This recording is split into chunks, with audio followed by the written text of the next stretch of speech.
Hello, sir. Hi. How are you today? Well, and yourself? Not too bad. The first question I have to ask is, what's your interest level in, homes and building and, renovation? Interesting, I've made a career out of doing television on my passion projects. And obviously, so far, it's mostly animals and those types of things. I've done some competition reality shows before, but one of my other major hobbies is renovation. It is. I'm in the middle of a home renovation right now. That's amazing. So, as far as the design side of things, I wouldn't say that I have a great background in it, but like I say, I have a wife that's a designer, so as far as the subject base, it's something that I'm dealing with on a daily basis anyway. That's cool. Yeah. So then, second season here, obviously 4 teams competing.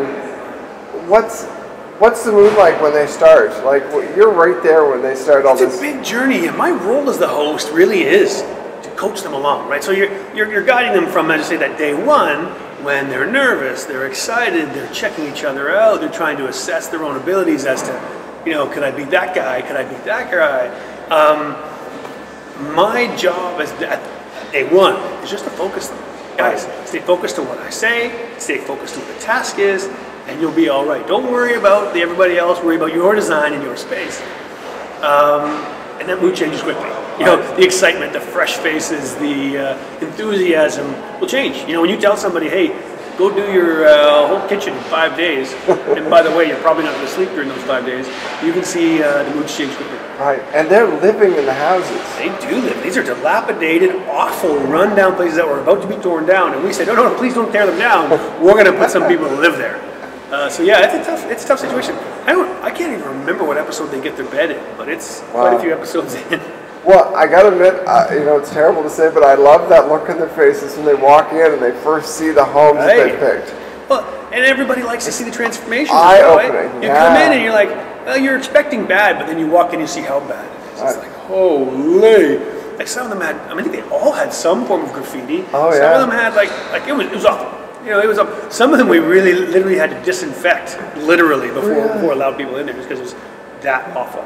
And then, so obviously these houses had to be transported there. Right, so and it's when interesting. They're done, they'll be transported to wherever they choose to put them. They get a plot of land and the house that they built.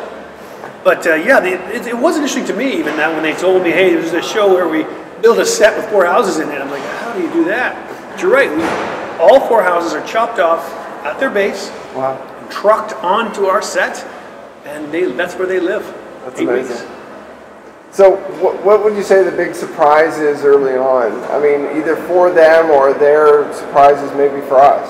There's surprises for everybody in this one. I think, no doubt in my mind, you will go in with your certain preconceived notion, whether it's about, there's Colin and Justin, I know what type of rooms they're going to like. Right. Or there is that team that's going to be good at this, or the other team that's going to be good at that, or I'm certain that team's going to win, and that will change. That will change very quickly.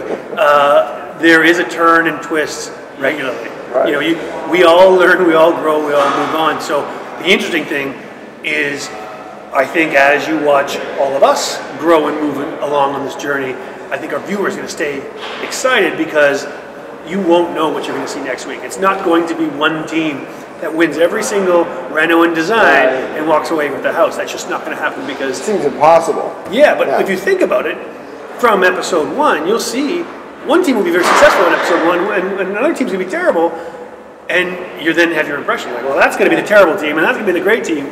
So certainly when I left, I went home from work on day 1, I was like, how the heck are we going to make this a competition show? And then the next day I was like, oh, okay, it's different. Different day. Yeah. Right. So there are a lot of surprises, which I like. And would you say, is there a specific turning point, that you guys could even see coming, or was it always surprising?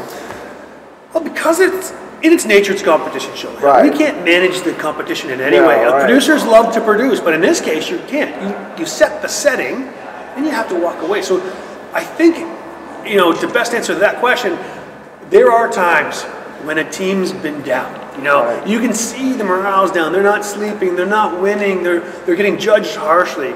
And absolutely, when they maybe we'll spend an extra couple of minutes on their judging the night before because you're hoping that they take some notes. Right. And if you just did this better, you'd be on track. So certainly there are lots of times when you go home hoping that they listen to Colin and Justin and our guest judge and are about to right the ship. Right. And some days they do, and some days they don't. So what are some of the challenges that are coming through the season? The challenges are the basic ones that we already know about, and the fact that each week is its own room, right? And there is a competition to be won there where you get a very significant prize to win each room, and winning a room could influence in the end who wins the entire grand prize, the house, the plot of land, and all the brick furniture inside. So the challenges there are obvious. You have a kitchen to do, you have a bathroom to do, you have a bedroom to do. A lot of times the difficulties become the time constraints. Right. So you're told to do a certain room in what I consider to be an impossible amount of time. Right. Other times we tell them to include certain things. Whether we say, okay, well this week we want you to do a feature wall, and then they're competing on that. Or to theme it in each week it's themed in a certain way that we want you to be creatively dynamic. It's design bravery is the word we use throughout the whole competition, where you're getting judged on your standard workmanship and your design bravery. Right. So we challenge them in a way to be brave. And if you're not brave, if you just sort of do the white builder special, granite countertop, a little bit of white here, maybe a couple black accents, you're not going to do that well. Right. And who are some of the guest judges? Oh, our guest judges were fun. Obviously, all of our favorites from W Network. Right. We have our Dave and Courtney Wilson. Oh, we had Dee Dee Eustace. She came back actually. That's probably a little inside scoop there. Don't let anyone know that I told you she came back for a second one. We liked her so much. We had a lot of really good judges. And they do make a big difference in terms of how things are put together. It's also interesting in the fact that depending on their background, right? If you've ever seen Masters of Flip, you've seen Dave and Courtney Wilson. Even within their own show, they have different design tastes. Right. So, the different things are going to win their vote, and it's interesting to see how the contestants react to that, saying, "Okay, well, I think I get what Colin and Justin want from me now. Right. What's this wild card? What are they going to want? What do they like?" And it's interesting, as you say, from week to week. Dee Dee's an architect. Sabrina Smelko is a blogger. Todd has his own taste.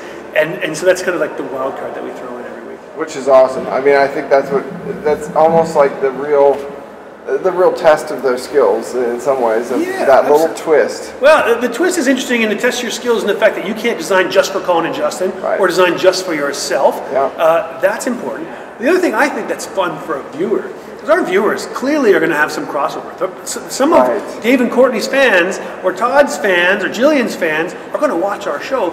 And maybe they like their particular design sense better than Colin and Justin. So oftentimes you'll see Colin and Justin will say, guys, I wish you would have done a little bit more color here.